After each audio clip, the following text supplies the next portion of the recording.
Start the second half of today's agenda with the current hot topic of the vertical industries in Europe. Europe has a strong position in many industries, such as automotive, advanced healthcare, medical, engineering, and utilities. They contribute significantly to GDP, and they're in a transition period as they try to take advantage of new technologies.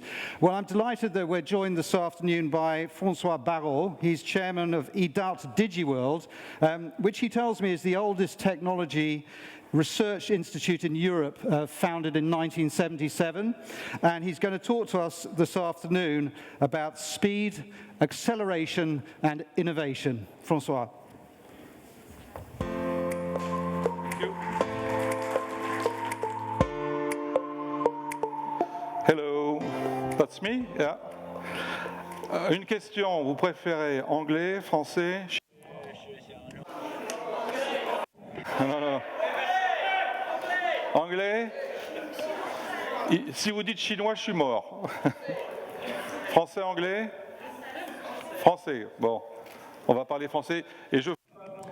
So I will stick to English this afternoon throughout my speech. Good afternoon.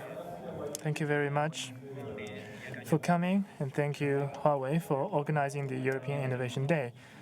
I am François Barrault. I am the director of Innovate DigiWorld, which is one of the earliest research institutes in Europe, founded in 1977.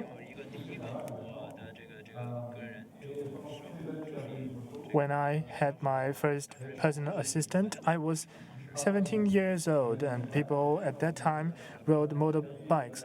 I got a high school diploma.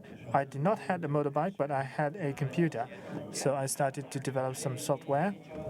And all the way to 1982, I went into college. I then started to become interested in AI. So rather than only be a new thing in the past 3 or 2 years, but actually AI started longer than that. So I witnessed the revolution of technologies, including computer, internet, and etc. So to summarize them in one key word, in my view, this is the best word to describe it, which is speed. I want to make sure our British friends are happy because all my PowerPoints are in English. And also, I want to make my compatriots happy because I will be speaking in French. Every year in Davos, an important event, there was CES. There's also Mobile World Congress 19 and also World Economic Forum. And I have been looking for the commonality among these three events. And I'm sure that one commonality for this year is speed. Why do I say that? Because everything is accelerating. We have come to a moment, a crucial moment specifically, in which time is very important. There is several things going on at the same time. The first is deployment of 5G infrastructure. The second is new generation of chipsets and sensors.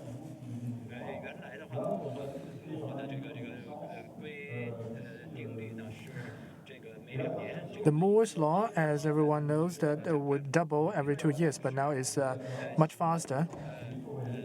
And the third element is new data processing software, which will profoundly change the way we work and live, and completely change the enterprises and the business landscape. So the problem is, are humans still competitive against robots? We have 5 senses. First, we can listen. So the speed of sound, everyone knows that it's very fast. And second, we can touch. But there are also sensors. Humans can taste, whereas robots only have 2 senses. i.e., they cannot touch nor taste. So humans are still competitive in the way that human and machines are equal in listening and others. But once you receive the information, then humans are unequal to machines. Let me ask you the question. If I touch this box and my fingers are the sensors, what speed of this information transmission is to my brain? And second, visibility. What's the time between this signal is transmitted visibly to my brain? What speed? Just now I mentioned the speed of sound and the speed of light.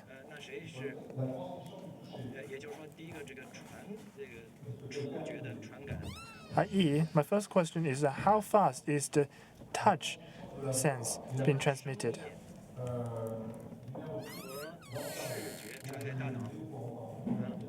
The sound and the visual signal transmission speed. How many of you know? Don't be afraid of making mistakes. Nobody will laugh at you. And I don't think a lot of people know that. Anyone? 5 kilometers per hour? That's far too low, too slow. So let me tell you the answer. When I touch this box, the speed of transmission is 60 meters per second, and listening speed is 100 meters per second. So we are equal to machines when receiving information. But once information is received, we are no longer equal with machines. Why? Because if a self-driving car receives certain information, that information goes to the cloud. That is the speed of light, i.e., from information collection to decision making. That time is much shorter. This is basically much faster than human reaction, because human reaction is 17 microseconds.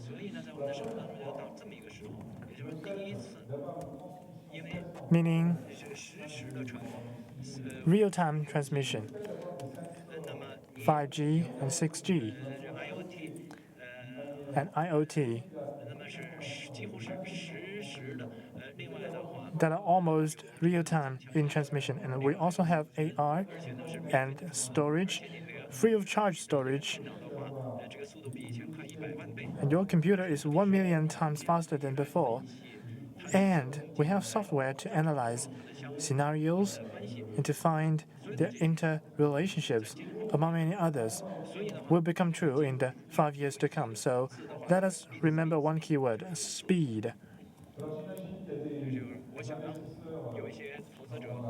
I believe there are investors sitting in this room. EDAD has quite simple business. We trying to look for signals from industries and to predict trends in the future. Our researchers, R&D colleagues will work to predict the trends of the future and to come up with the most heavily invested areas. I actually do not like the term artificial intelligence, but rather I would call it augmented intelligence rather than artificial intelligence, because AI sometimes comes across as a fake news. I also want to talk about Internet of Things. By 2025, about 27 billion objects will be connected, mostly in the industry and the automobile scenarios. The third point is robots. Today, there are 30 million service robots in use, and by 2020, that number will grow by 24% every year.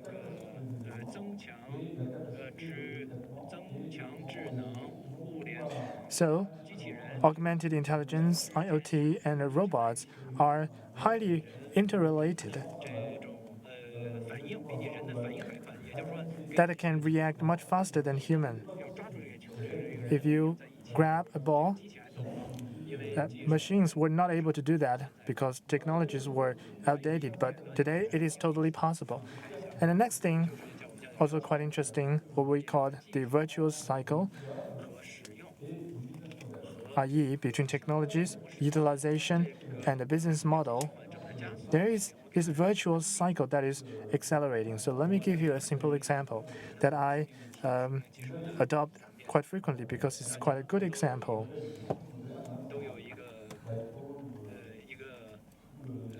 I believe everyone has an iPhone or a Huawei or Samsung handset with lots of apps being installed on your phones. And in a real-time fashion, you'll be able to have access to a large amount of knowledge.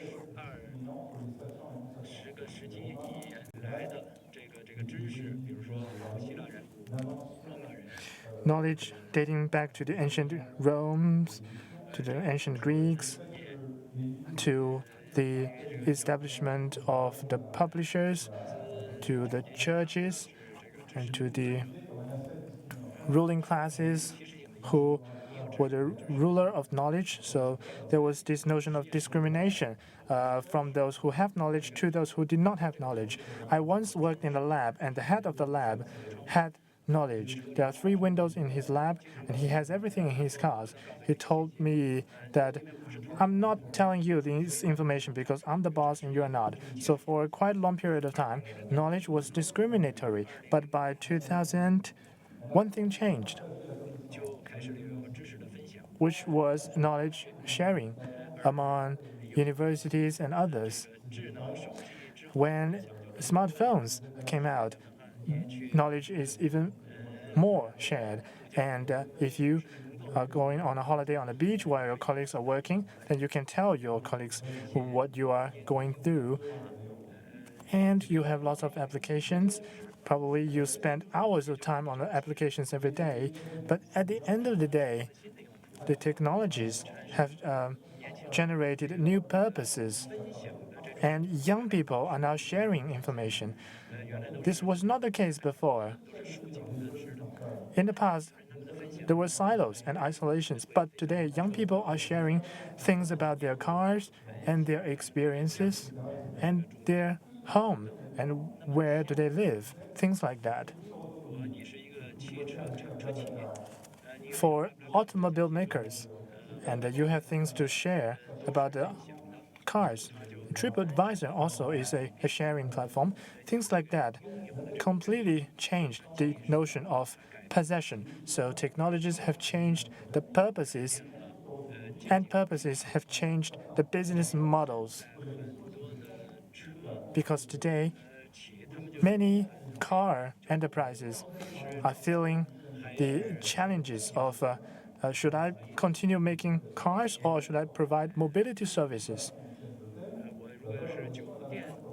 Say, if you own a hotel, should I be managing the hotel?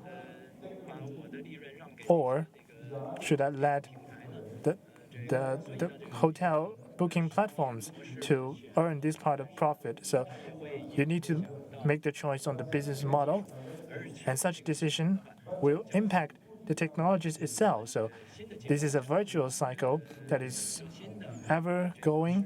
New technologies will generate new business models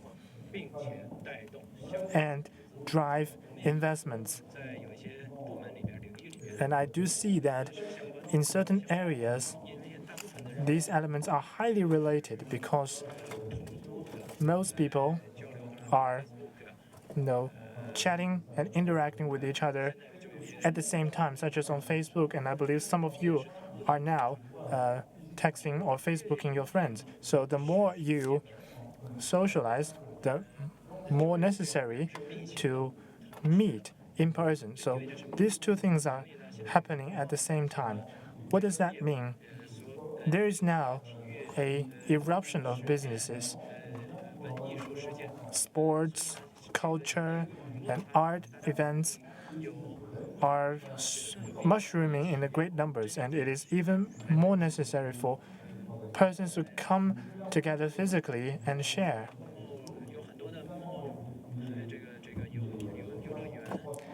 There are lots of playgrounds, lots of shopping malls.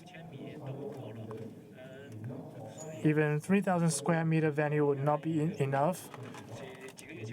A couple months ago, I was with the London mayor, who said 35% of those shopping premises are running out of the venues. They need more areas. So that's the point. And the next slide is my favorite. Well, it was created by someone else. A quite interesting graph. It demonstrates the changes from 2018 to 2019, i.e., what can take place within 60 seconds, 2018 versus 2019. The four big enterprises market is quite mature. Google, 37 million searches going up to 38 million. Facebook, 970 logons to 1 million logons. So this is not very big change because these big enterprises have enjoyed quite stable and mature market, and logging on those apps have become a part of people's life. But Twitter in 2018, 480,000 logons. 2019, 87,000 people tweeted within 60 seconds. This is a tremendous change. And also we can compare with other more new enterprises such as Netflix. Within 1 minute throughout the year, they had 260,000 hours watched to 690,000. And such change also takes place to many other apps. So one commonality is that these companies are developing rapidly. We want people to be with us and interact with us, such as on Tinder. I have not experienced Tinder yet, but Netflix is the same. Now, we do not need to stick to the TV schedule, and we can customize our own TV schedule, just like Instagram. What does that mean? It means that people want experiences instantly. If new services are being provided that require some kind of waiting, then those who release these products may not very likely to sell the products. This means that technologies can enable us to get what we want in a very short period of time, such as watching live stream. But this also changed the business model. Take Amazon as an example. Amazon has a strong desire to acquire those impulsive consumers, because if you see something in a movie, you want to buy it straight away. If you want to find a boyfriend, you want to have one straight away. So the expected waiting time is getting much shorter, and this will make some traditional business models no longer to sustain. So what does that mean for enterprises? Means you not only should look at your competitors, but also look at how people are using these applications and how the business model is changing. The last bit about technologies. As we can see, 5G is being rolled out across the world in a competitive manner. This is data as of October 2019. Take a look at the green countries, including Spain, the United States of America, Saudi Arabia, Italy, Switzerland, the UK, and Germany.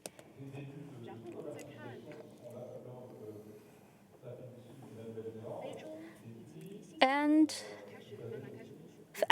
some African countries like South Africa and New Zealand are also rolling out 5G. China plans to roll out 5G in the second quarter of 2019. The same is true for Portugal.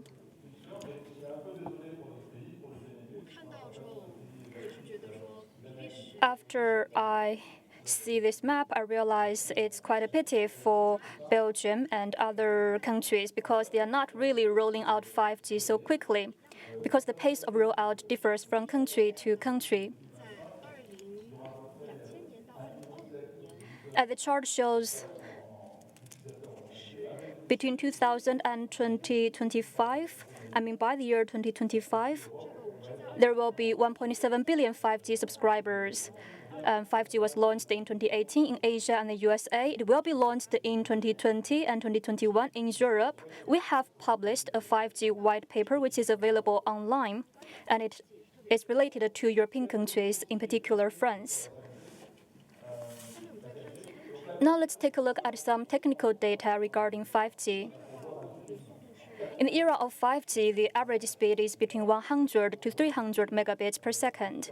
If you want to watch a movie, the 8K movie, it will take a period of time to download it. But over time, latency has come down significantly, and this is something highly related to Netflix. This is a very useful competitive tool because the latency of 5G is 1/50th of that of 4G. And we can see there is a significant progress from 4G to 5G in terms of the connection speed. And in the era of 5G, there will be 1 million connections supported per square kilometer, and the connectivity speed will be very fast. This is some technical data, but they surely show us that there are 3 steps in 5G, and 5G will be increasingly powerful over time. This is a race because most of the countries want to access such capabilities as soon as possible. The map on the right shows us that some countries have started 5G trials because they can boost industrialization, and those countries that access 5G capabilities first will have an advantage in transportation, energy, and others. Globally, as you can see, we have listed some 5G trials which are ongoing on the left. These charts are quite interesting as well. We find Spain, France, Germany, Italy, and the UK are some of the front runners in trialing 5G. 5G trials are not the same as commercial 5G because France has put in place many 5G trials as well, and many operators are involved. And the chart on the right shows the number of tests by vertical. Most of the trials are related to media and entertainment, followed by transport and automotive. 5G can deliver immersive experience. It also has applications in transport because positioning will be decided in a very short period of time. This is very important for the automotive industry as well, which requires ultra-low latency. Especially self-driving vehicles require very low latency.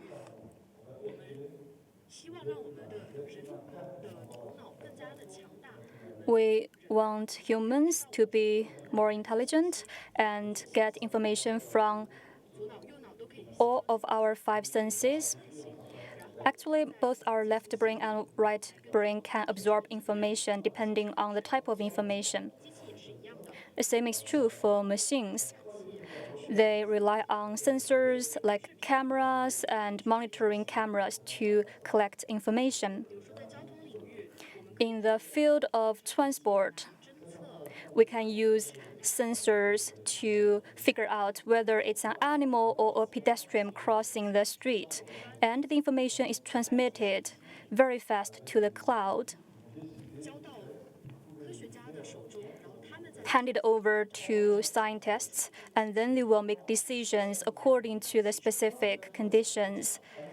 And then they give the orders to the automotive, and then they take action accordingly. This is an example of intelligence. Thank you so much.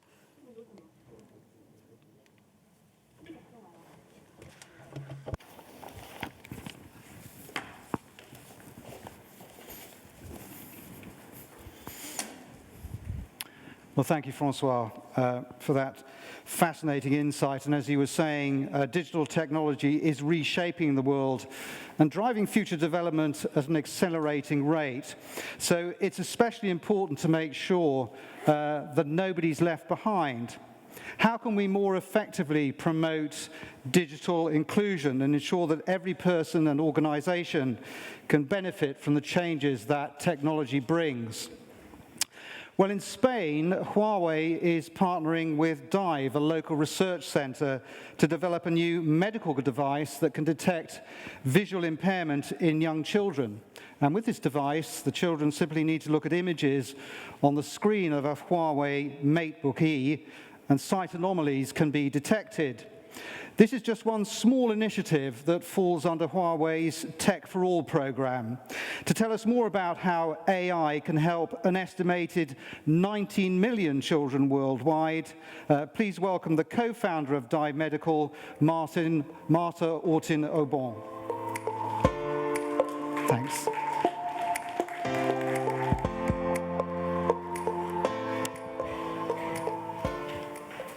Hi, thank you.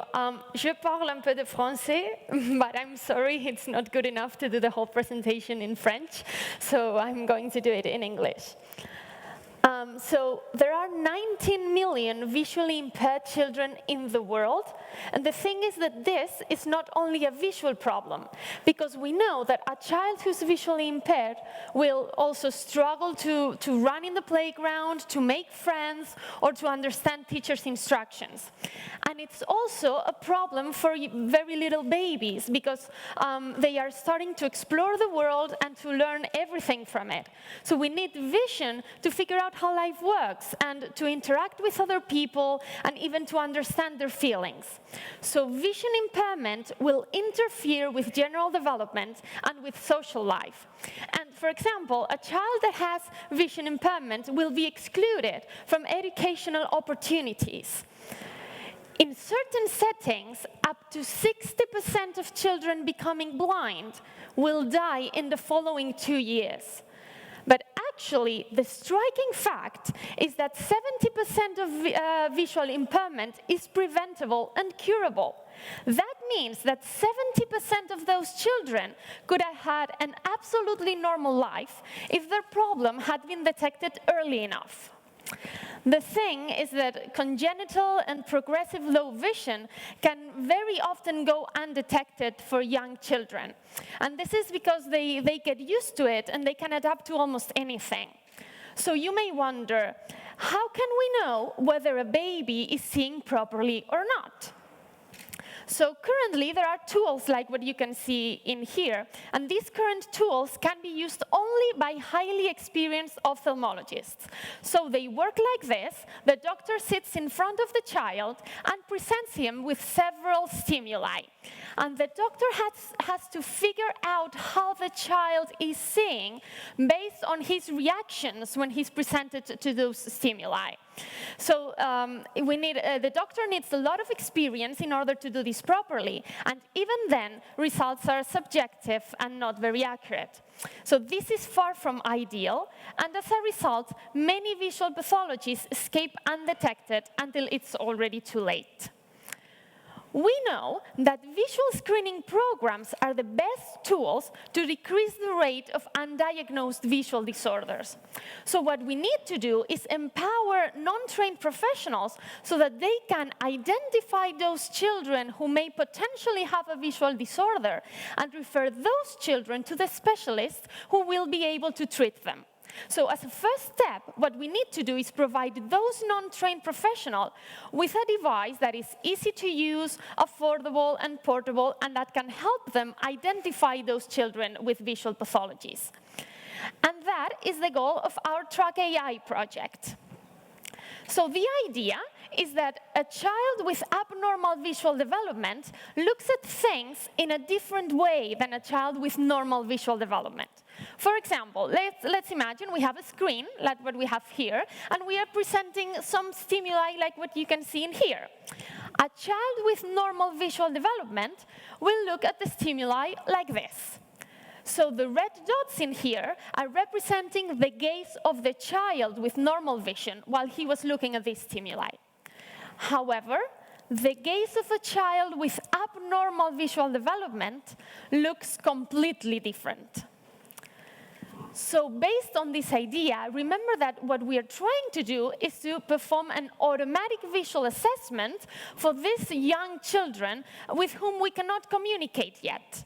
So what we are doing is we are developing a system that's composed of a Huawei P30 smartphone and a device called DIVE. That is, a device for an integral visual examination. So the doctor or anyone else, any technician, anybody, would have the smartphone on his hand and would use it to control the whole system and to manage gaze data collection, which will happen through the DIVE device. So we have been developing DIVE for the past few years, and it is now also the name of our startup. It's DIVE Medical. Internally, DIVE is built with a Huawei MateBook E laptop, and so it has a high-resolution screen on which we present these different stimuli. And we have designed these stimuli carefully so that we can use them to assess different aspects of the visual function. So the child just needs to sit in front of the device and look at the screen. And for the child, it's like watching TV and like watching a cartoon. And while the child is looking, we are capturing all the gaze of this child while he's seeing those stimuli. And we do that because this DIVE device has an integrated eye tracking system. But analyzing all this gaze data that we capture from the child is a very challenging problem. So starting from our DIVE device and our gaze analysis software, we are now incorporating artificial intelligence. This is thanks to Huawei's HiAI 2.0 platform, and this platform allows us to access the capabilities of the Kirin chipset, which is inside the P30 smartphone, and it has also allowed our engineers to implement the AI algorithms efficiently. So now we are able to detect patterns in the way children look at different stimuli and also relate those patterns to visual development and even to certain specific pathologies. So we can get results like the one you can see here. We can get the probability for the child to have normal or abnormal visual development.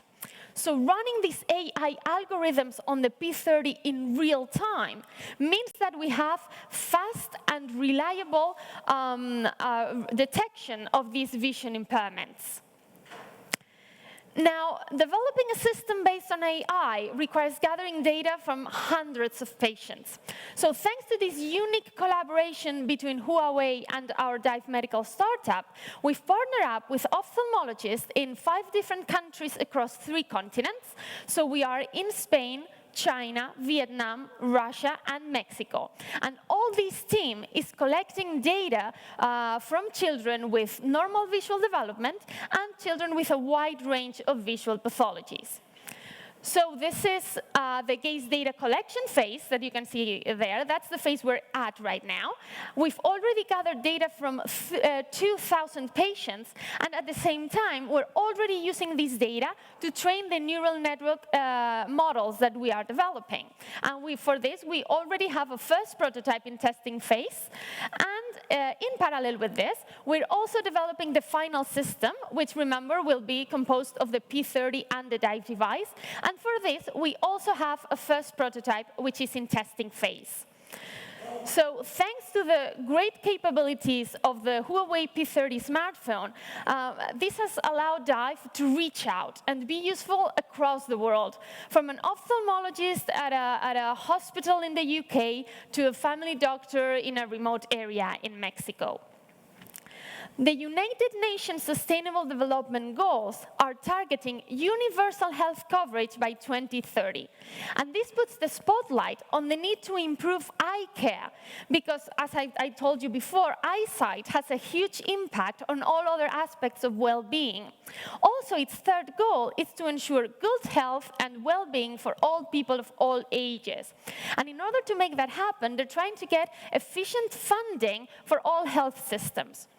So a portable and affordable device, like the system I'm presenting to you today, it's the perfect solution to ensure universal eye care for children. So now we are close to having a functioning and validated system that is able to detect vision impairment. So of course, we're already thinking of the next steps. What we want to do is to collaborate with NGOs and social entities in order to bring this system to remote areas excluded from healthcare. We are already working on this, and we hope to start, we expect to start working on the first cooperation programs by next year. So we are facing a high-impact challenge, and the result of this project will change the life of hundreds, thousands of children across the world. So researchers like us, we need support from technological companies in order to develop our projects and to make our ideas a reality. So in our case, Huawei is helping DIVE make a truly global impact and be useful in every corner of the world. Thank you very much. Merci beaucoup.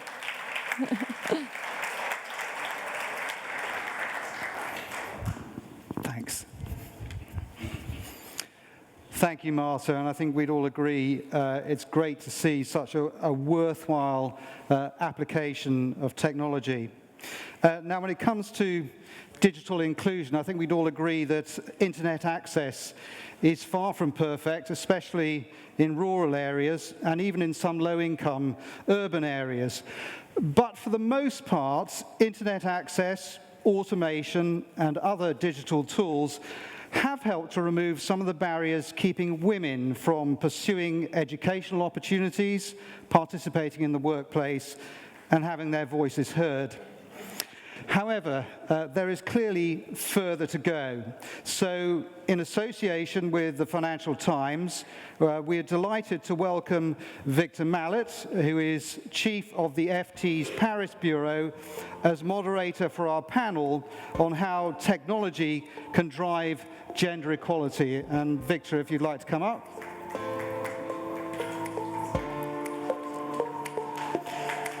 I think we have the set more or less arranged for you just in time. Thank you.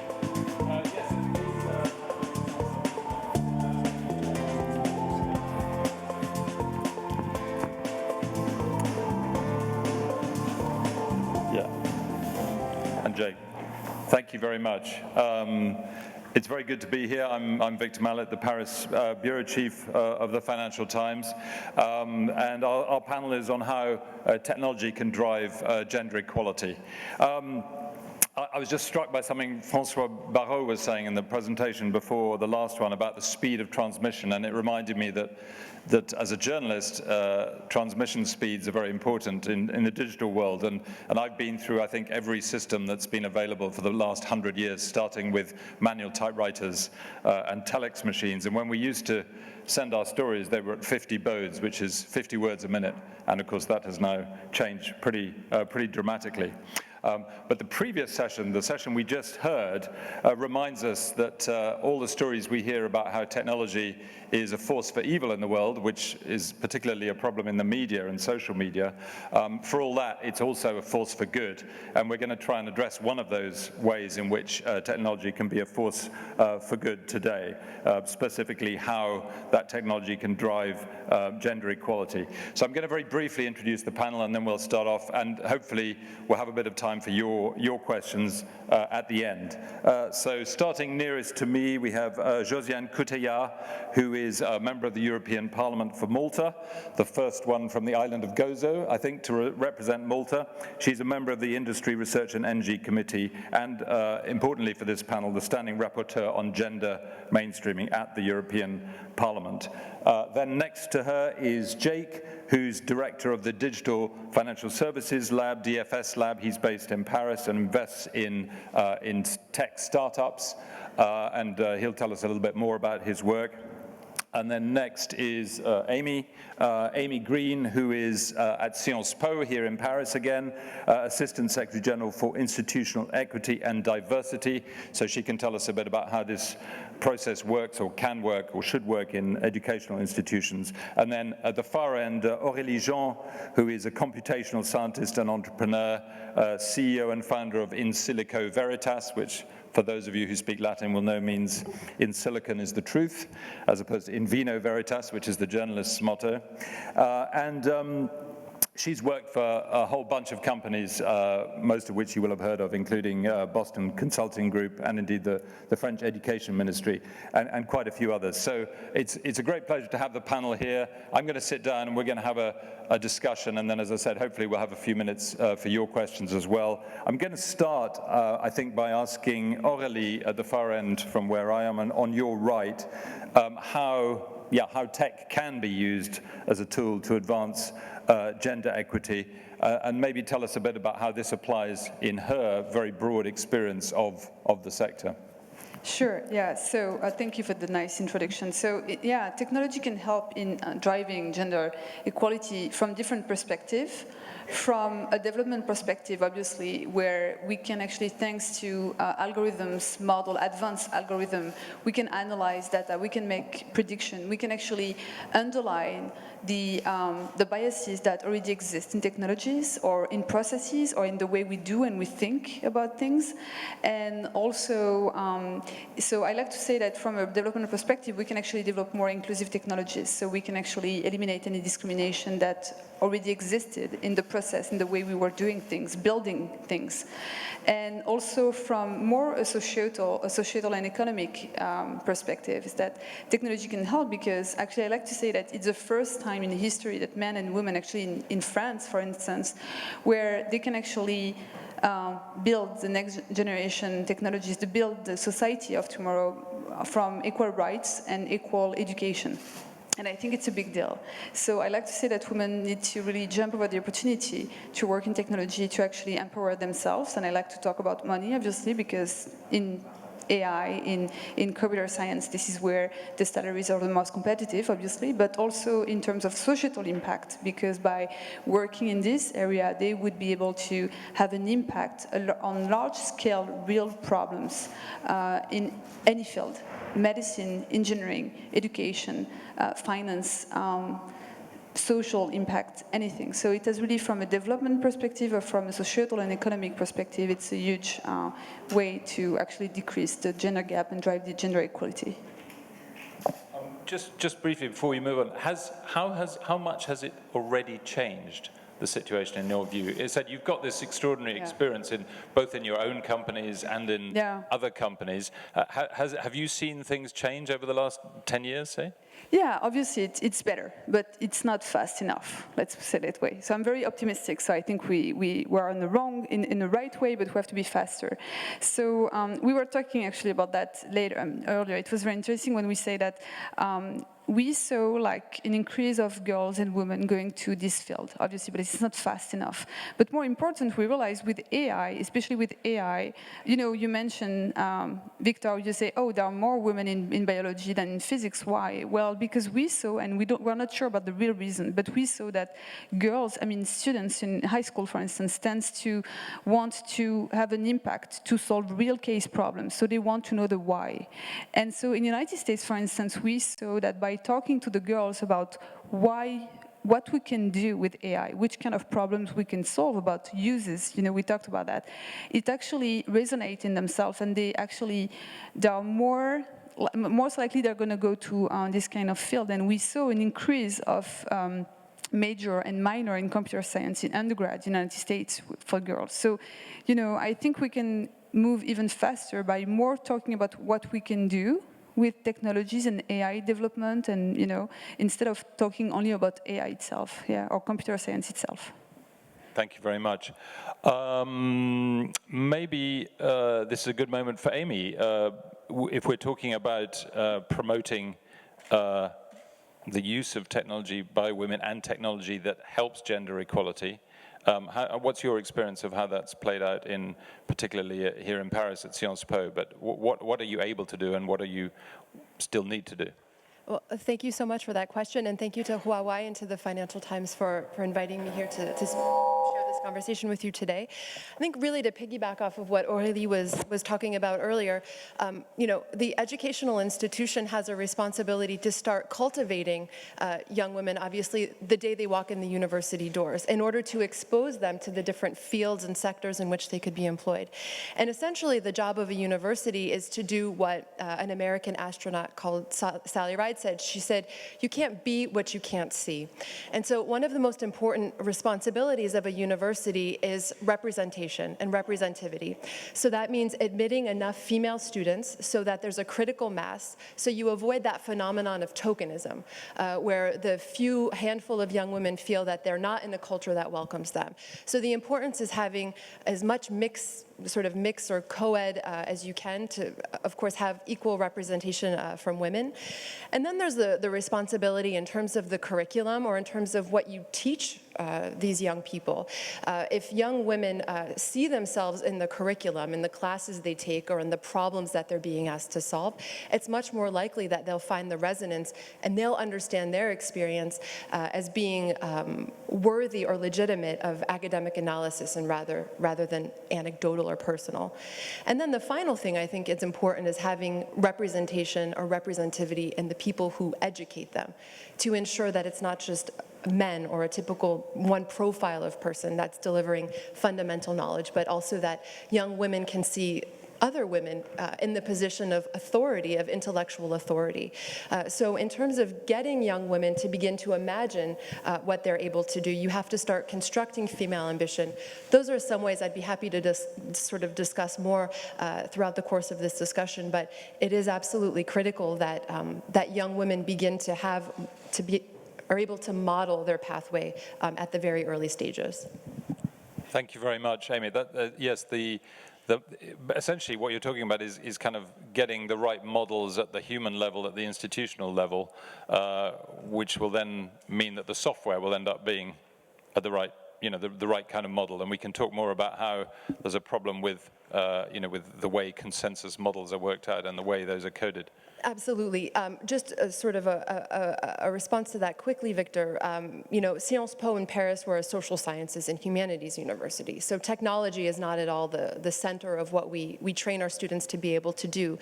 But I was speaking very recently with one of our university partners that has a very prominent engineering program, but they have a critical problem in retaining female faculty and also female students. And we've noticed that it's sort of a vicious cycle, because if you don't have enough, there are only something like 5 or 6 female students in the class, and they typically feel ostracized. So if you're not able to educate young women to get the degrees that allow them to be employed in these sectors, then those women will be absent when it comes time to code programs and write software and so on.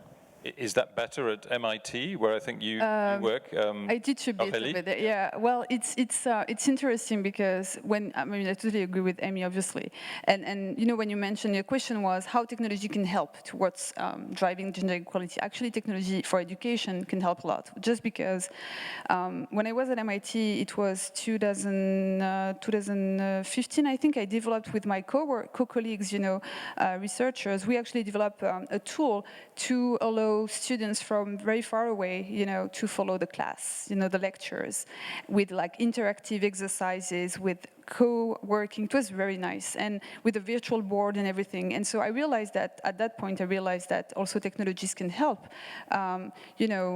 educate every single kid in the world. And this is a huge deal, just because it's a big deal just because if we can educate, it sounds naive, but there is 1 kid out of 5 who doesn't have access to education in the world, and more than 100 million girls. So if you think about it, education can help drive equality, gender equality, by just giving the opportunity, providing every single girl in the world with education. So it goes with what you say, and I think this is an important, education is key, in those things. Thanks. Yeah, I think that's an area we can carry on exploring a bit more. I'm going to turn to Josiane now, and she spends much of her time when she's not in Gozo or Malta at the European Parliament in Brussels or Strasbourg. How does it look from the institutional end, if you like, in Europe? What are you able to do to leverage technology, use technology, apply digital technology to this issue of gender equality? I think we're sharing a mic. First of all, thank you for organizing this important debate. It's an important debate, not because I'm a woman myself, and at the moment it's women who are the underrepresented sex in this sector and in other sectors, but it's also very important because at the end of the day, we're speaking about society, and having more females present at school, having more females present at the workplace, having more females present at the decision-making bodies, including in companies, it's important for society as a whole. And yes, gender balance is very important also to the European Parliament. There are different means to achieve it. So we have been discussing for years the Women on Boards Directive and regulations which have not made it through. Some may be skeptical of having quotas, but on the other side, it is proven that quotas help. I know of sectors where quotas have been applied and eventually they weren't needed anymore. So I think it's worth thinking about further. A woman isn't simply a token. So if I appoint a woman through a quota system, that would not mean that I am just looking at that woman as a token. I would still need to have to try and find competent women, which there are a lot of competent women out there. It's just sometimes an excuse of not finding enough women. And let me speak about something which we also discussed in the European Parliament and which was also mentioned during an OECD conference I attended this month, the digital divide which technology also brings. So first of all, we have to start, we know the divides between men and women in the various sectors. But since we're at a technological event, let us focus a bit on the technological divide.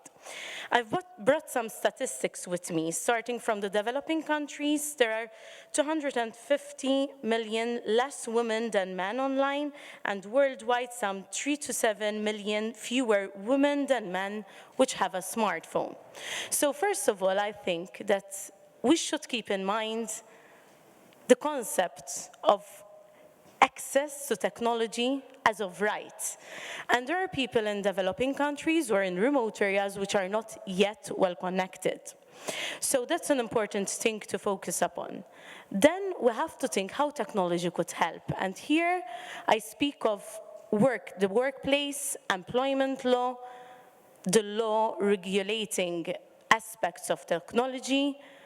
And we have to keep in mind that flexible working arrangements, even thanks to technology, are very helpful in bringing about better gender balance at the workplace. Because yes, we need more women to go into STEM subjects and more women to get educated, but we have to make sure that we don't lose them once they come to the workforce. And here I quote two important examples I came across, which I find very interesting. So earlier on, we were saying how women want to connect with practicality when choosing the subjects. I came across a McKinsey report, which gives solutions for Denmark, which communicates the fact that if we communicate ICT in the women's arena in the sense that we, for example, change the name of the subject. So I look at what women associate themselves more with, if it's practicality, if it's positive uses of technology, and even the way that subject or that course is marketed, it reflects those associations. And this brought a positive impact there. And I found it very interesting that they changed the titles of the study courses to fit with the purposes that females associate themselves with. And then another important example I came across is how a digital platform helped in Pakistan. So a lot of females who are graduated as doctors in Pakistan, as doctors or in other subjects, normally don't make it to the workforce because they have caring responsibilities at home, which society puts a lot of pressure on. And these online platforms, which are called doctors, help a lot because there are these underemployed or unemployed female doctors in Pakistan who, through technology and online platforms, are connected to remote areas in Pakistan where they provide medical advice. So yes, this is one concrete example of how technology could really help in getting more women at the workplace and giving flexible arrangements. Thank you very much. I should just say, you mentioned the composition of the panel. The Financial Times, a couple of years ago, we introduced a rule that you're not allowed to sit on what they call manels, which is men-only panels. And you'd be surprised how many manels that there used to be in any case. I don't know how many there are nowadays, but you know, I've been on events in places like Spain where I've been on a panel, or I've addressed a room of people and I've said, have you noticed anything odd about this room? And the answer is, you know, that there are 95% men in the room. That's changing quite rapidly. And just one brief example of actual technology that can be used to promote gender equality and sort of promote better models, if you like.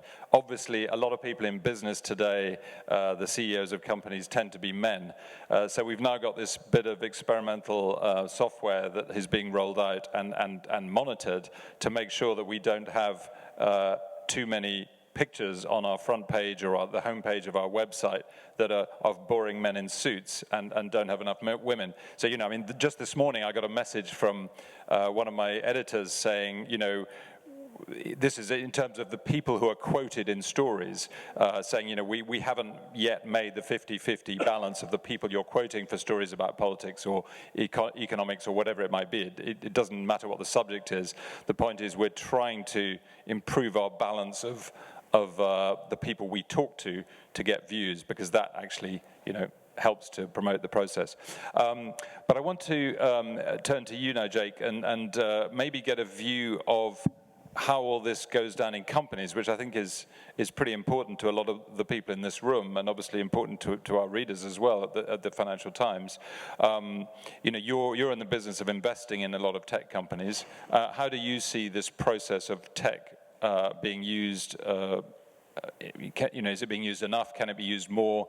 How is it being used already in terms of promoting gender equality? Thank you. Yeah, and thank you to the organizers for inviting me here. It was great. Our company also has a no manel rule, so it was great to not have to worry about that when signing up. I actually haven't had to say no, I think, in about 2 years. So that's progress, I'd have to say. So to your point, you know, the DFS Lab, we're a very early stage investor. We invest in kind of startup companies that are just getting off the ground, and then work with them to get up to the stage where they are taking on a professional investment from a venture capital company. And then we also work with a group of entrepreneurs who are much further along on that journey, have taken a number of rounds of venture investment and are getting closer to what you might call an exit or an IPO. And so work with, just all that just to say that we work with companies kind of across the spectrum. We also work with banks and telcos primarily in Africa. So that's just the context if you want to interpret what I'm saying. And we also work, again, within the investment community, right? So within the world of venture capital and private equity. And gender has been seen to be a huge issue kind of across that whole spectrum. Maybe starting kind of on the upstream side and the investment side, which I think drives a lot of the outcomes that you see downstream from that. The venture capital industry is famously biased towards men. I mean, it's something like 7% of senior partners at venture firms, at least in the United States, are women, and the rest are men. And that has been seen to be very problematic for lots of reasons, but one of which is that, you know, a lot of the investments then go to men, right? People tend to invest in people and management teams that look like them, and a lot of it, I think, is subconscious bias, but it's definitely there. And that's been shown, you know, beyond sort of the obvious problems with that, from a social perspective, financially, that actually drives bad results, right? So management teams, it's been shown by actually fairly rigorous research that management teams that are composed of a mixed set of perspectives, and that's both gender, but sort of ethnic background and other perspectives, make better decisions and make more durable, robust, fast-growing companies than ones that are purely composed of white males. Similarly, investment committees who are composed of more than just white males, or more than just one type of person, I think it's really the fact that there are multiple types of people on the investment committee, really make better decisions about investments that do better in the long run. So, it's certainly something that the venture community needs to work on and is trying to work on, but it's definitely a huge issue there. You also see, one thing we've done in our work is look a lot at how technology applies and is experienced by women as customers, so not just on the side of building the products or investing in the products. And one thing you certainly see is that when you have product development teams who are all composed of men, unsurprisingly at this point probably, you get a lot of products that are biased towards the needs of men and don't serve women very well. And there's a very big gap very hard to measure, I think, but there's a big gap in terms of the ways in which financial products, which is my sector, but I think it applies in a lot of other sectors, serve women well as clients. And that can actually have really big impacts beyond just sort of whether or not women like the product, right? There is a huge gap in terms of financial inclusion in the world, and that is to say there's a lot more men who have bank accounts and other forms of financial products than there are women. It's about a 9% gap when you look at developing markets, and which is where we work, and that sort of 9% gap covers a huge range where many countries have a much bigger gap, as you can imagine, where basically very few women in some countries have any kind of financial product. And it's been shown that financial products are very important for the long-run socioeconomic development of an individual and of a family. If you don't have access to savings, insurance, and credit, it's very hard to become a fully actualized economic citizen.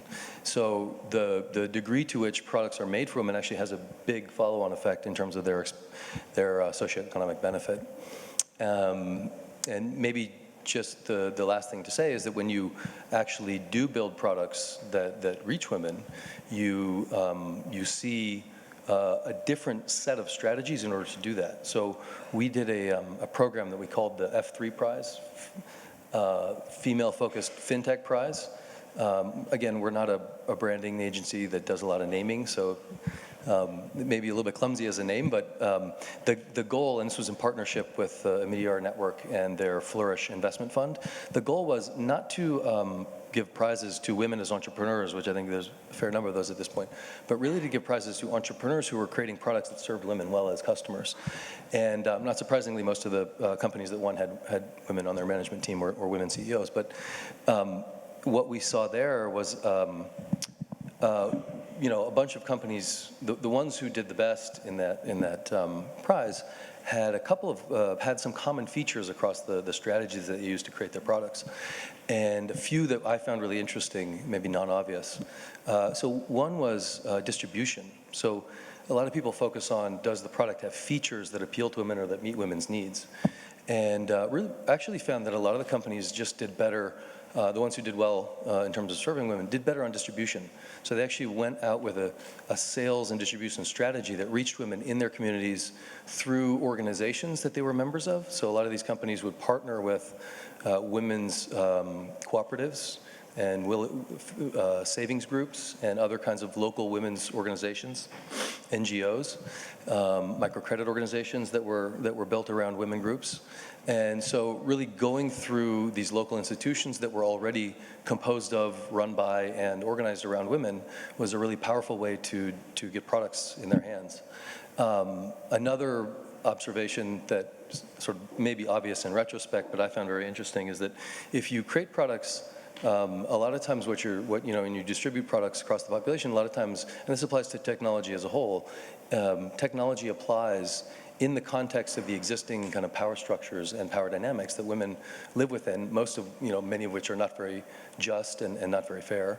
And so technology can both accentuate but also reduce some of these kind of injustices. And so in some of the products we saw the ability to have greater control over finances was actually a very powerful factor for women to adopt the products. And so there was actually a study, and tell me if I'm getting too far along. There was one study that I saw that was very, very fascinating. Was they gave it was kind of a scientific study. So they gave women a control group and a test group. One set just a plain savings product, and another set a savings product and what they call a control savings product, where a little bit like a CD, a certificate of deposit, you put money in and you can't take it out right away. You have essentially a locked up savings product where the savings is stuck in the bank and for a certain amount of time, maybe it's 6 months. And the women who had those products were actually able to save a lot more money than the women who had just the regular savings products. And it turned out, though, it was very surprising. They actually hadn't put any money in the locked-up accounts. Now, what was happening? Well, when they put money away to save, often they would be approached by mostly male relatives, but others in their social network, to give them a loan. They needed something to go buy something or something like that. And so they were essentially financing a lot of people around them, which depleted their savings. Now, when they had this lock-up savings account, they could tell anyone who came, they say, well, no, my savings are all locked up. It turns out I can't give anything to you. Now, they weren't. They were actually in the normal account that you could take out of every day, but they were able to use that fact in order to gain a little bit more control in their social context where they normally don't have a lot of control over their own financings. So I thought that was a very interesting kind of observation. Yeah. Thanks. I mean, yeah, there's a really interesting emerging theme here, which is that patterns are set by existing societies and places and companies and wherever people live and work. And I guess the question that I have for all of you really is whether that also applies to software modeling, coding, whether those biases are picked up in the way that products are modeled, and whether there's some way of changing that. And whether it's easy or not. If you've got a lot of coders being male and they live in a male-dominated society, I mean, to put it very simplistically, you've got a problem if you're trying to promote gender equality or integrate women into whatever technology or product you're talking about. What do you think about that, Aurélie? Sure. So two things about that. So as you mentioned, so you talked about coding, but even prior to coding, there is the stages of developing the specification of a product, okay, building the algorithm for the product, code the product, test the product, market the product. I mean, all those stages are important, and at every single stage, you can introduce your own cognitive biases that are going to be translated into algorithm bias, coding bias, test bias. Test meaning that, for instance, when you test a product, you might forget some categories of population on which you have to test those products, and then it's gonna be biased, eventually. So yes, we can introduce bias. So I mean, I always say that algorithm biases are the best opportunity today, just because we can, thanks to those biases, we are more aware of the risk. So we work harder on making technologies more inclusive. First thing. And just to jump on what Jade was saying, I usually say that, I mean, everybody's saying that you can change something you can measure. You cannot change something you cannot measure. So that being said, here, thanks to technologies, we can measure so many things. Measures like, we can measure also, the behavior of women, behavior of men, the attitude, what they buy, what they do, where they go to school, what is their feelings about the program, anything, And from those captors, from those sensors, and from those measures, we can actually better understand and emphasize, underline the risk of biases, the current discrimination, and try to fix it. So I like, we can change something we measure. So thanks to technology, we can actually measure all over the world, thanks to many devices, thanks to many technologies, thanks to many approaches, methodologies, algorithms, we can actually analyze in real time, huge amount of data to actually better understand, measure, things to change, I guess the measuring itself might be subject to bias. That's part of the problem. Exactly. Yeah. This is another, absolutely. But when you say we are aware of this and we are doing things, do you mean your company or do you mean everybody? I mean, everybody. Yeah. I mean that, usually when people, when we talk about biases, people say, oh, it's I mean, first of all, when I hear algorithms are sexist or racist, no, they are not. We are. you know, so it's very important. We are, not the algorithm. The algorithm cannot be sexist, or we are. So that being said, then we need to look at who is responsible. And then people are saying, oh, okay, that's easy. Those are the scientists and developers. Not really. It's more complicated than that. It's everyone, just because we start with the person who has the idea, then the person who is developing the idea, the person who is testing, the person who is marketing, the person who is selling the idea, the product. So everyone along the way has to understand how it works, and in and out of the development of an algorithm, to be able to provide the developers with the key insight to avoid biases. And even the user, in many cases, the user is the one who have found the bias, you know, because he was the victim in a way, you know. So if we all understand how those things are working and how the cognitive biases are transferring to algorithm biases to create what we call eventually technology discrimination, we can actually better track them and make a kind of an alert to the developer, the producer company who is developing the product. Yeah. And Amy, this all starts at school, doesn't it? I mean, university, school, the whole process of all this cognitive bias is really something that has to be tackled right at the beginning, I guess, of one's life, whether by technology or by teachers. Yeah, it's completely true. You know, there are a certain number of actions that my institution takes to make people aware of these explicit or implicit biases. For example, young women our institution has slightly more women than men as students. Young women will come in perhaps with stronger academic files, higher grades, you know, everything you want in terms of extracurriculars. The young men are extremely talented too, but maybe have a slightly lower grade point average when they come in. But once they're in university, young women tend to underestimate the power of their academic performance. So they typically think that I, as a young woman, compared to any other person with whom I'm in school, am doing worse than they are. Young men, on the other hand, tend to over-evaluate their capabilities. And there are certainly so many talented young men. I don't mean to say that this is a sort of a blanket phenomenon, but generally young men will say, well, I'm probably doing about as good, if not better, than the people around me, which means that when there is the opportunity to apply for a fellowship or some kind of grant or scholarship opportunity based on merit, or a choice study abroad location, you know, one of the world's most prestigious universities, young women will self-censor much more than young men will. And so you might have a young woman with extraordinary grades who says, you know, I'm just not going to do that. I don't think I have what it takes. The young man might have worse grades and will do it anyway. And so he gets the spot because there's nobody there competing against him. And those kinds of sort of self-imposed biases actually have impacts. Of course, you don't get the grant, well, then it looks less attractive to an employer when you're applying for a job. So there are a number of biases, and in fact, even at the faculty level, we notice that just as faculty members may have ways of framing their language, for example, to reinforce biases, when they describe a doctor implicitly as a he, or a politician implicitly as a he, but never a she, or if they systematically call on the young man who's raised his hand rather than the young woman first. Those are all sort of insidious ways that bias is transmitted, but at the same time, students are much more severe when it comes to how they evaluate their professors, with women, and especially younger women, being evaluated much lower and much more harshly than their male counterparts. So there are ways that everybody actually participates in this bias structure, and the key is making everybody aware of those ways so that they can take their own action to counter them.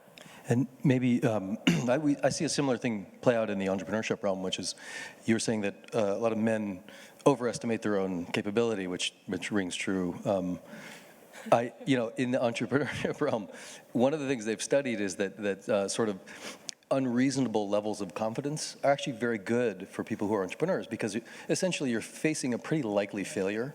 And so if you self-censure in the face of likely failure, or almost certain failure if you look at the statistics, then you'll just never do it.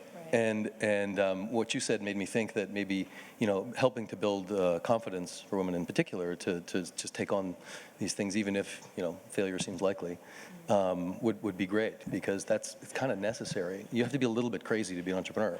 Yeah, absolutely. Just a really quick rejoinder to that. One of my favorite phrases, I guess, is you can't refuse an opportunity you haven't been offered. That's right. And so there are so many young women that will just not go for that because they're thinking, well, if I apply for that scholarship, can I make it work with this or this? And they ask themselves those questions maybe more than their young male counterparts. And so that's sort sort of something I like to remind my students and other people, that you may as well go for it, because in any case, no one's going to offer you something that you're not putting yourself out there for.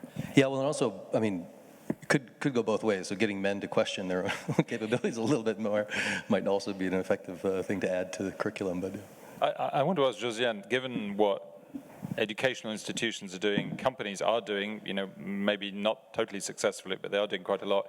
You suggested that the European Parliament have been quite reluctant to legislate on certain issues. I mean, and yet we know that Europe as a whole, the EU, is quite keen on legislating to control the activities of tech companies, especially big American tech companies, for very good reasons, like trying to get them to pay taxes and so on. Is there a problem with issues of gender discrimination that the Parliament is reluctant to tackle for some reason? So let me start by clarifying a bit. Maybe I didn't go into it in detail. Yes, I mentioned it in passing, so let me clarify.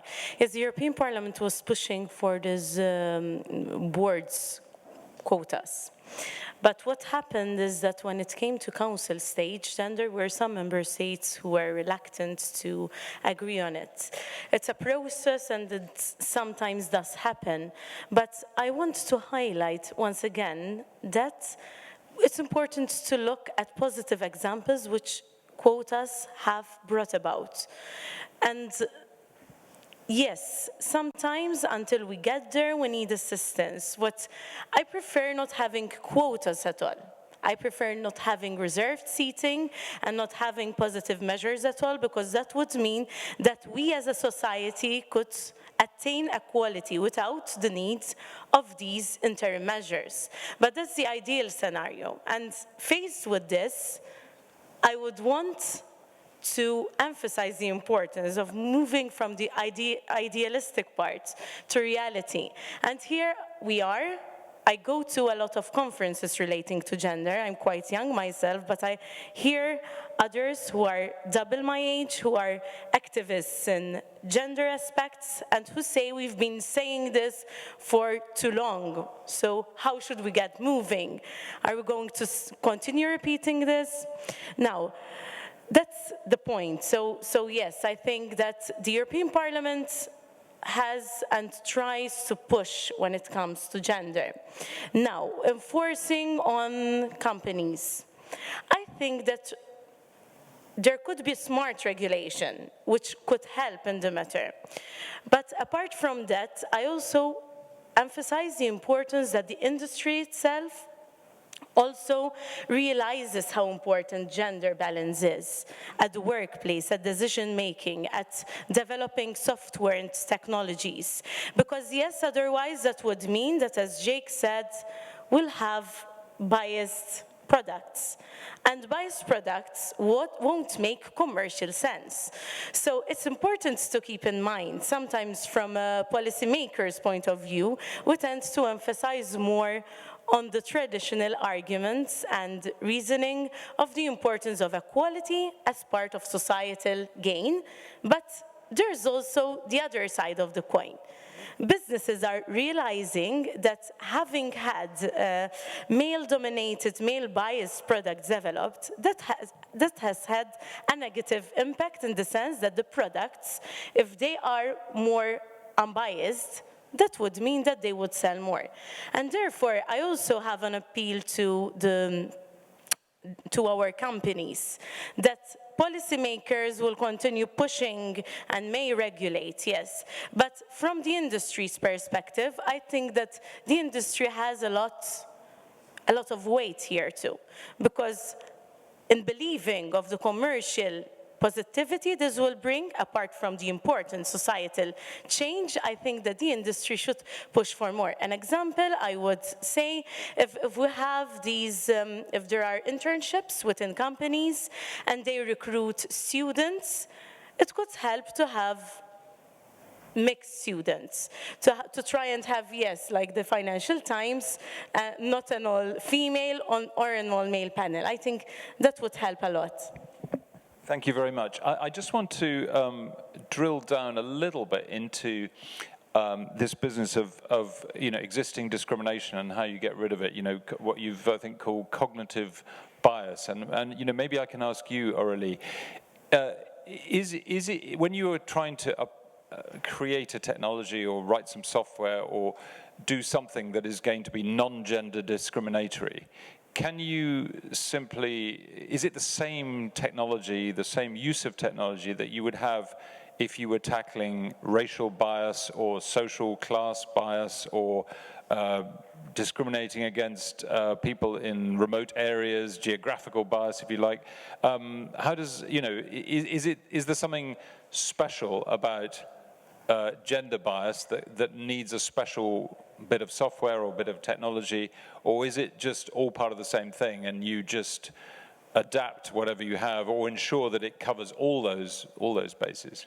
Do you see what I mean? I'm trying to sort of understand whether there's something very specific about gender bias that could have different technological outcomes in the product or the service that one is offering. That's a very good question. So technically, it's the same issue for every single kind of discrimination, just because technically it comes from a non-representativeness of the data used to calibrate or train a model.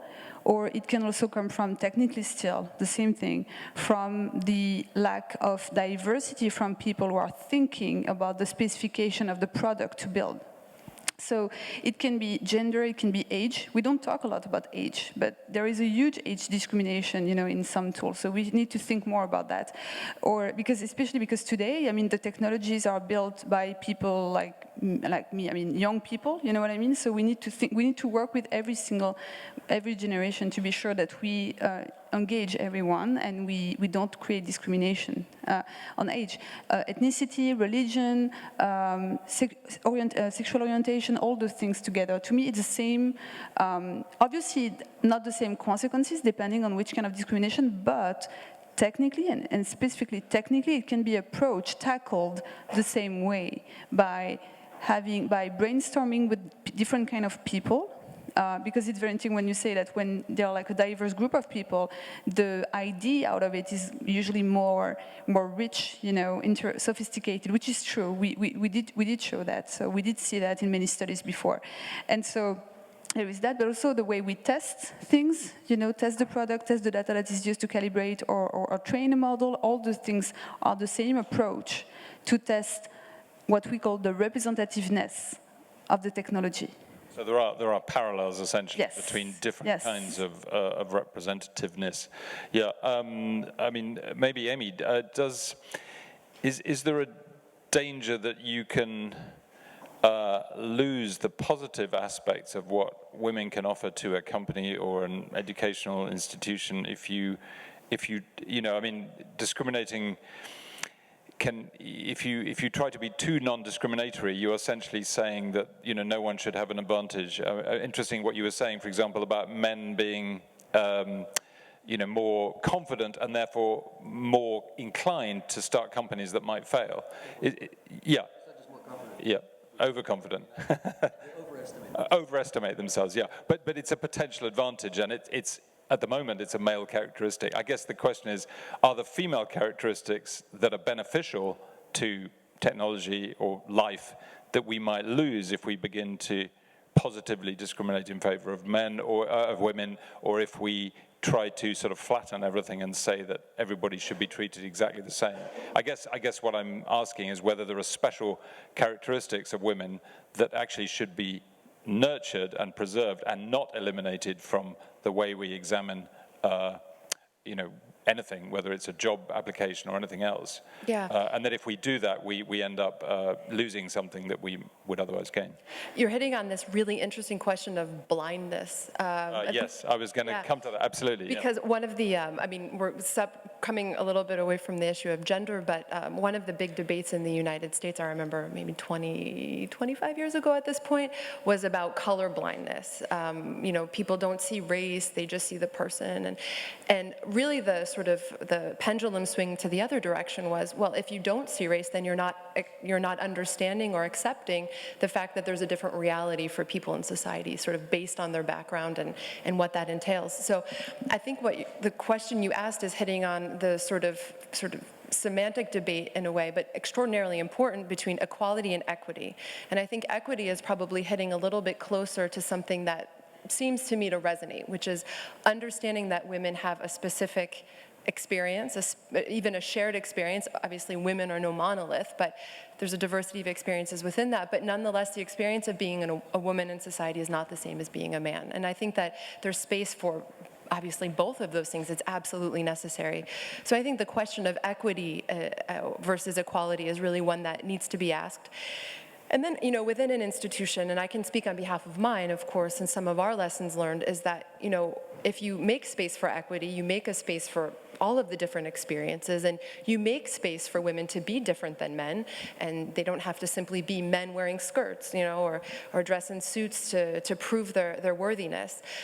But I think essentially, from our experience, you allow women to be women, to bring that to the table, but you also nurture that talent when you've got it. And you make your institution friendly to that, and that includes male allianceship, meaning that it's not just for the responsibility of women to ask to be given their seat at the table. It's also important for men to offer them a seat at the table, and it goes hand in hand. This issue of blindness is really interesting, and I want to ask our sort of two tech experts whether there is technology that can create blindness. Let's say a job application is the obvious example where, some companies now take the photo off the job application, so you can't see the photo, but presumably AI could work out from the text pretty quick. If somebody had a long CV, they could work out from the text whether they were a man or a woman, or at least give a very high probability of one sex or the other. Is there tech that can do that, not just for gender, I guess, but for anything, and sort of flatten the job application process to make it completely fair? And is it desirable if it can do that? It's a very difficult question, I think. So actually, you're right. From NLP, natural language processing, we can actually extract many characteristics of the person who has written the resume by just looking at patterns of people. And I don't know the results, but I'm sure there are patterns depending on men and women writing a resume. So I'm pretty sure.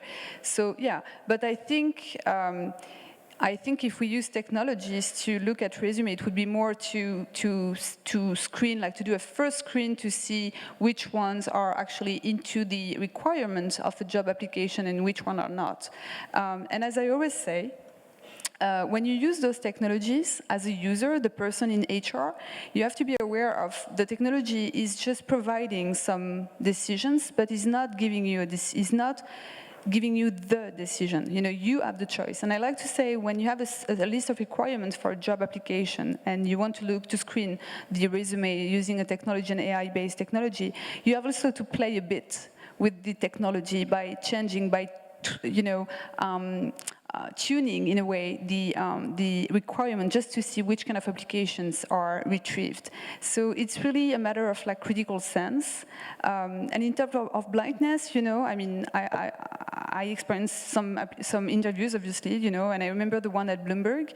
I've never felt at any point that I was discriminated or anything, but I have to say that maybe, me, for instance, when I interview people, when I see a woman or a man, with the woman, I'm more careful because I'm a woman and I went to interview and I always thought, as you say, that I was like, why I'm here, And actually, the male mentor were the best advice for me, the best mentor to me. But it's interesting.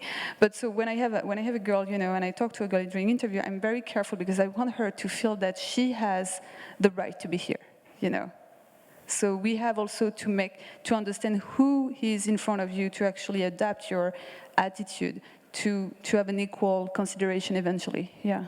Thank you very much. The clock's just jumped forward by 15 minutes, I see. So we've got less time than I thought. Actually, we've only got about 5 minutes left. So thank you to all of you for a really fantastic sort of introduction to the subject, which we could go on for a long time talking about some of the details of this. I just want to see if there's anyone from the floor who has a question that they want to ask. Yes, gentleman there in the second row, I think. Are there some microphones? Yes. Just say briefly who you are and tell us who you want to ask the question to. Thanks. Hi, Mike McGee from the UK. It's not directed to just one person, but to all of you, really. None of you have mentioned the difference in salaries between men and women. So, for example, in the UK, the BBC is currently under attack from nearly 120 women who don't get paid the same amount as men do. Thanks. I mean, we were sort of trying to talk about the tech issues of discrimination, but I take your point. Anybody got a comment on that? Josiane first, and then go around. Yes, so it's important to keep working. We're aware that not only in the tech area, but there are several sectors where women are underpaid. And yes, we have to continue fighting against that. The EU has its own regulations and laws, but yes, it's not enough. We have to see that there's implementation, and implementation requires more structures to be there which are sensitive to these discriminations. And may I just add up a short point, linking up to these work conditions.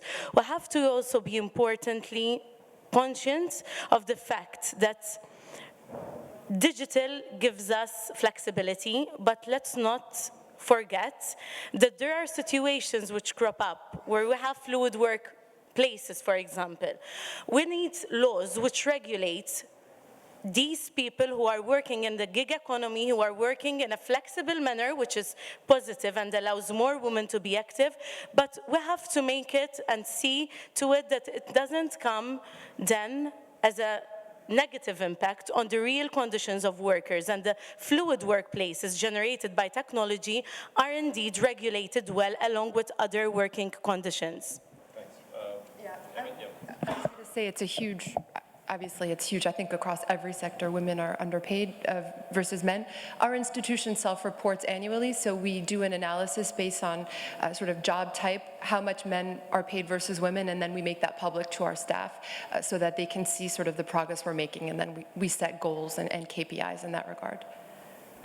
If I can give one advice, there are women here, and tell your daughters, your girlfriends and everything, I will give you an advice that a male friend gave me, a mentor, and say, ask your male friends and colleagues in your field at your level how much they make, and then you know your value. Except they might not tell you.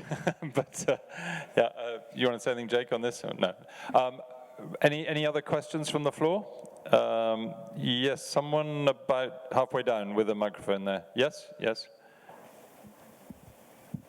Go ahead. I'm afraid this will have to be the last question because we're kind of out of time. Hello, I'm Max Moggs from AI Business in London. You talked a little bit about sort of like AI bias, and sort of like as far as I understand, that comes from data sets. So there's not enough data on women, not as much data on women as there is on men. So I'm just wondering, like, where does that come from? Is that the real issue? So should we collect more data on women, and where does it come from historically? And I think that's a question for Aurélie. Okay. That's a very good point, and a good application about that to illustrate what you say is in medical application. For many, many years, until like 70s, I think, or 80s, drug testing were made only on men, which is a big issue. And more recently, I'm working with a hospital in Montreal in Canada, and they're working a lot on removing biases from the processes to fix disease, and they worked a lot on heart attack, and they realized that the heart attack was actually understood the same way for men and women because all the tests were made on men. But in reality, we realized more recently that heart attack underlying mechanisms of heart attack are different in women. And so it's interesting to see that, yes, we should also look at data on women, and we should realize actually that everything that we've done so far might have been done based on analysis on data only on men, for instance. Thank you very much. Yeah, this is about bias essentially in data collection, which is another big issue which we barely started on. But I expect some of the panelists will be around if you want to have a quick word with them after this. Thank you very much to all of you for a wonderful session. Thank you very much. Thank you.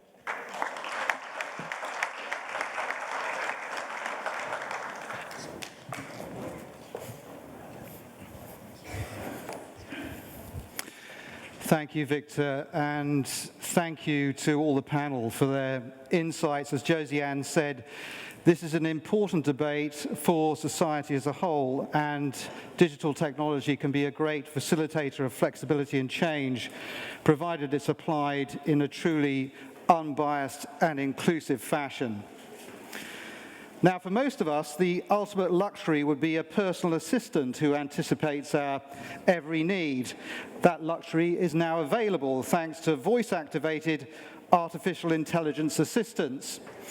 But the application of these AI assistants goes well beyond the purely personal. Have you ever considered, for example, how voice assistants are changing the media industry? Well, we have with us in the room somebody who spends his time thinking of little else.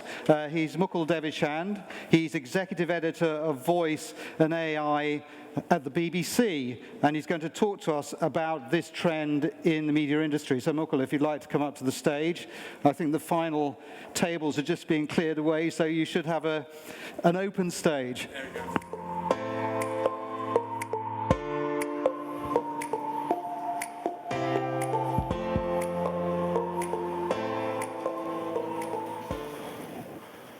Hi, everyone. So, thanks for the invite, and I'm going to talk to you a little bit about, I guess, how we approach what could be quite a transformative technology from the perspective of public service media. So, I guess before we get anywhere, let's look at the kind of context that we're living in, right? So, digital media is having a transformative impact on everything. This is a quote from Pierre Omidyar, the founder of eBay. And look, I think probably like him, you know, I'm a lover of digital media. I spend my time doing little else. But I think we have to acknowledge that there have been, in the current digital landscapes, a number of issues. He says the monetization and manipulation of information is tearing us apart. He's talking about algorithms that drive certain types of behavior.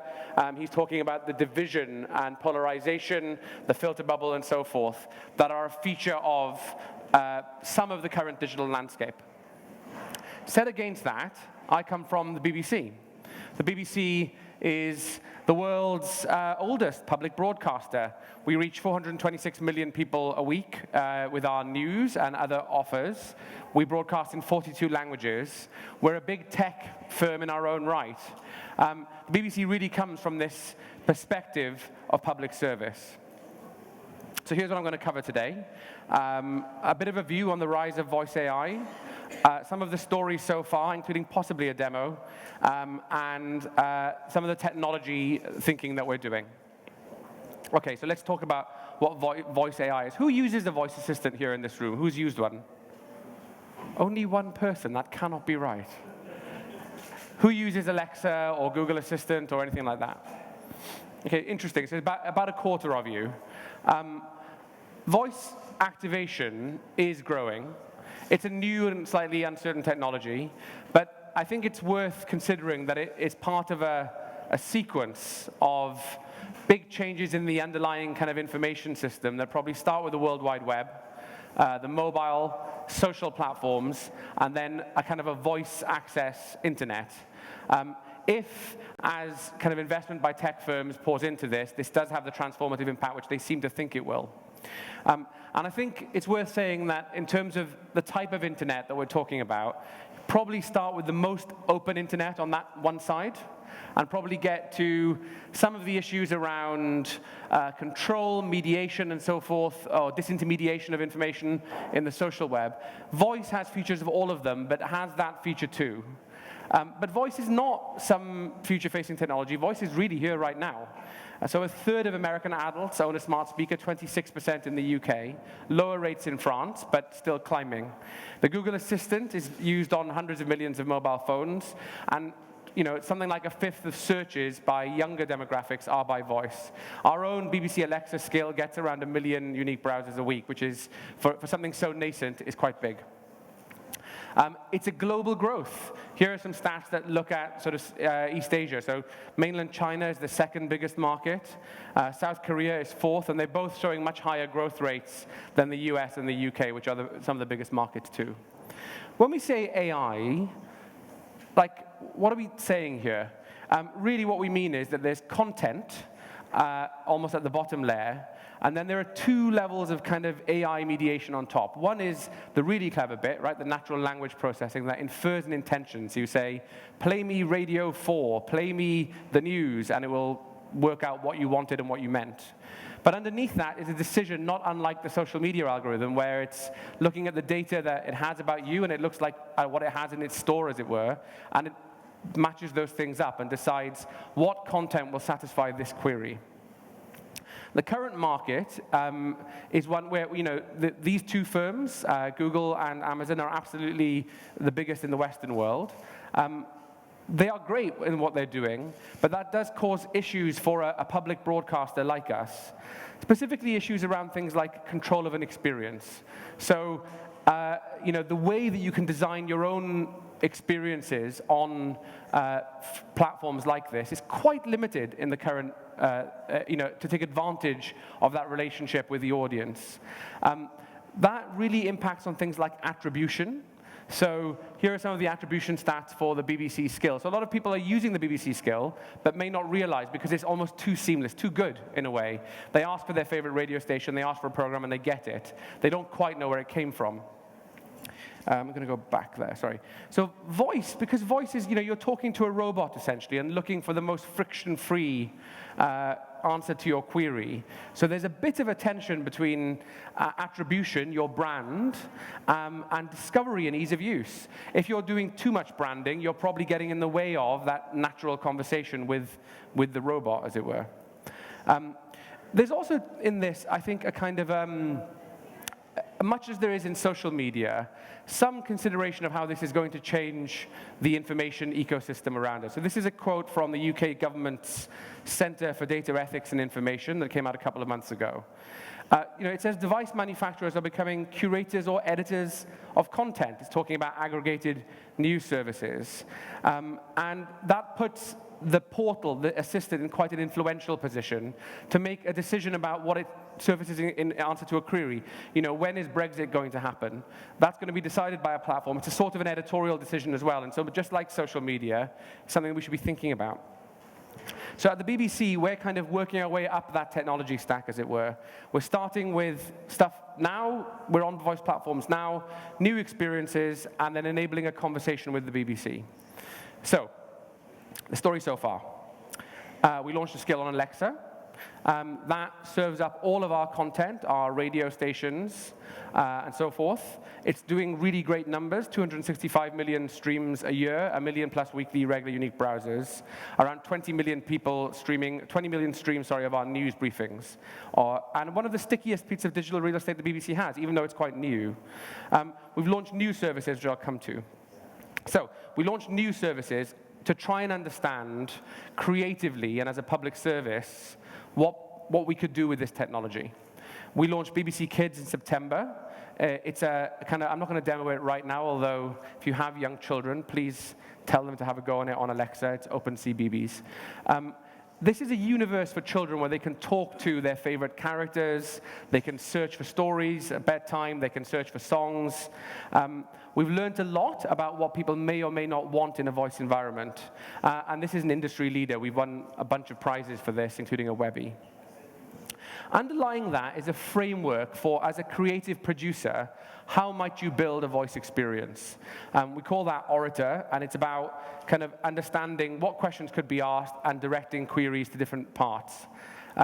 Here's another thing we've been testing and working with, which is interactive news.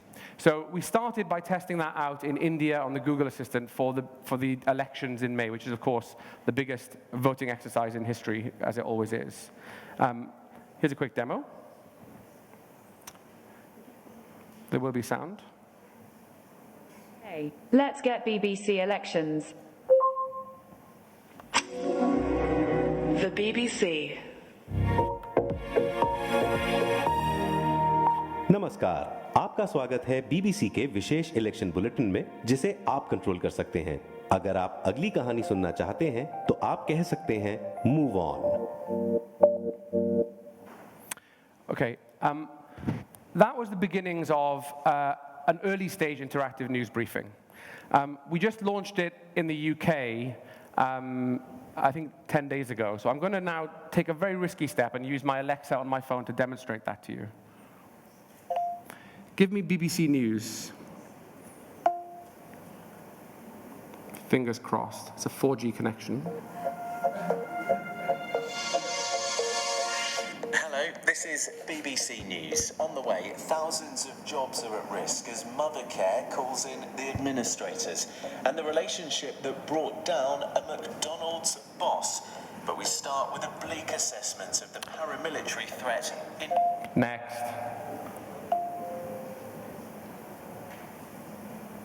The body set up to monitor progress on ending violence in Northern Ireland says paramilitarism remains a star. It's a fascinating story. Independent reporting commissions. More from the BBC. Here's the BBC's Ireland correspondent, Chris Page, with 5 takeaways from today's report. If at any point you want to move on to the next story, just ask your device to skip. How does the report sum up the Stop. current situation? No. Stop. Okay.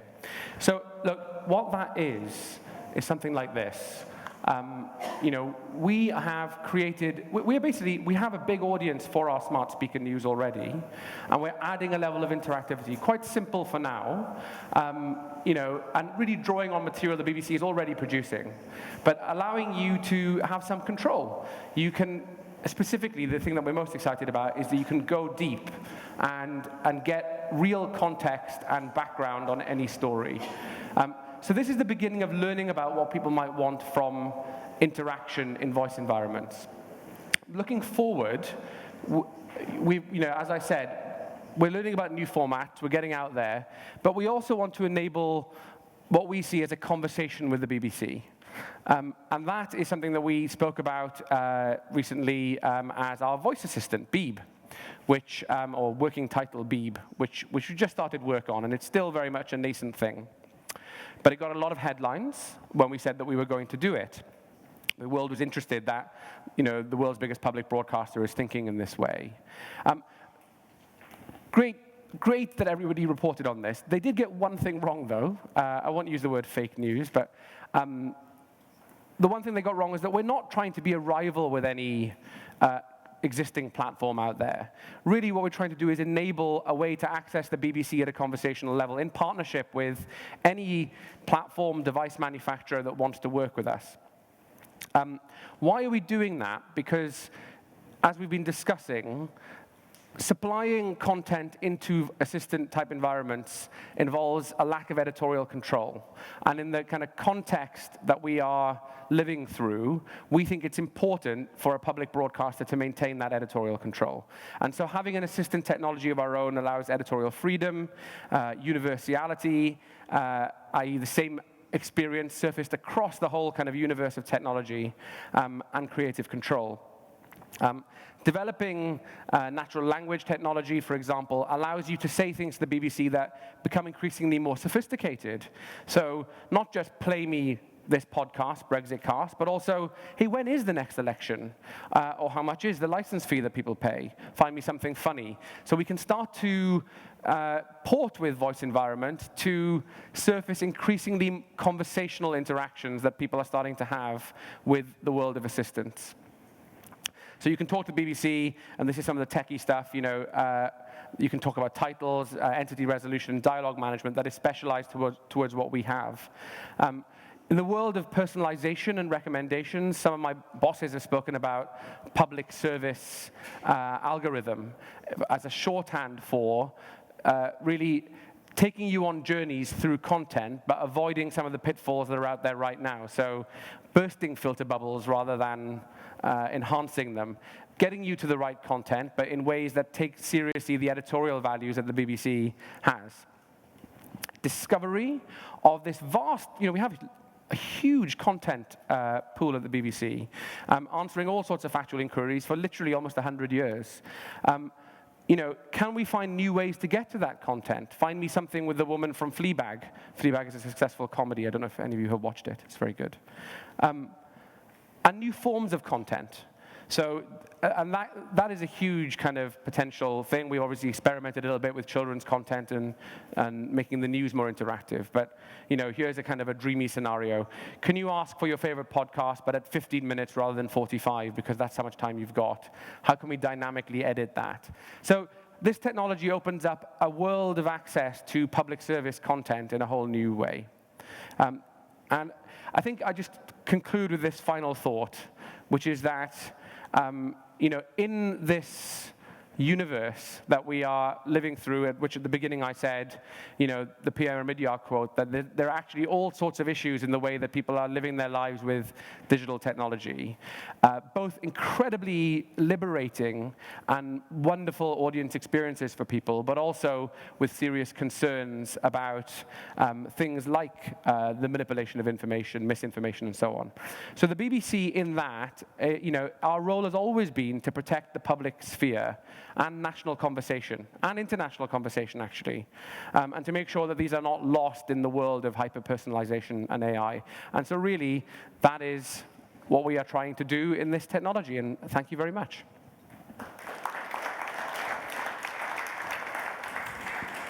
Cheers. Mukul, thank you very much. I think you showed there how AI is taking digital news to a whole new level of interactivity. Well, ladies and gentlemen, that is the end of our formal sessions for the day. So thank you very much indeed for your time and attention.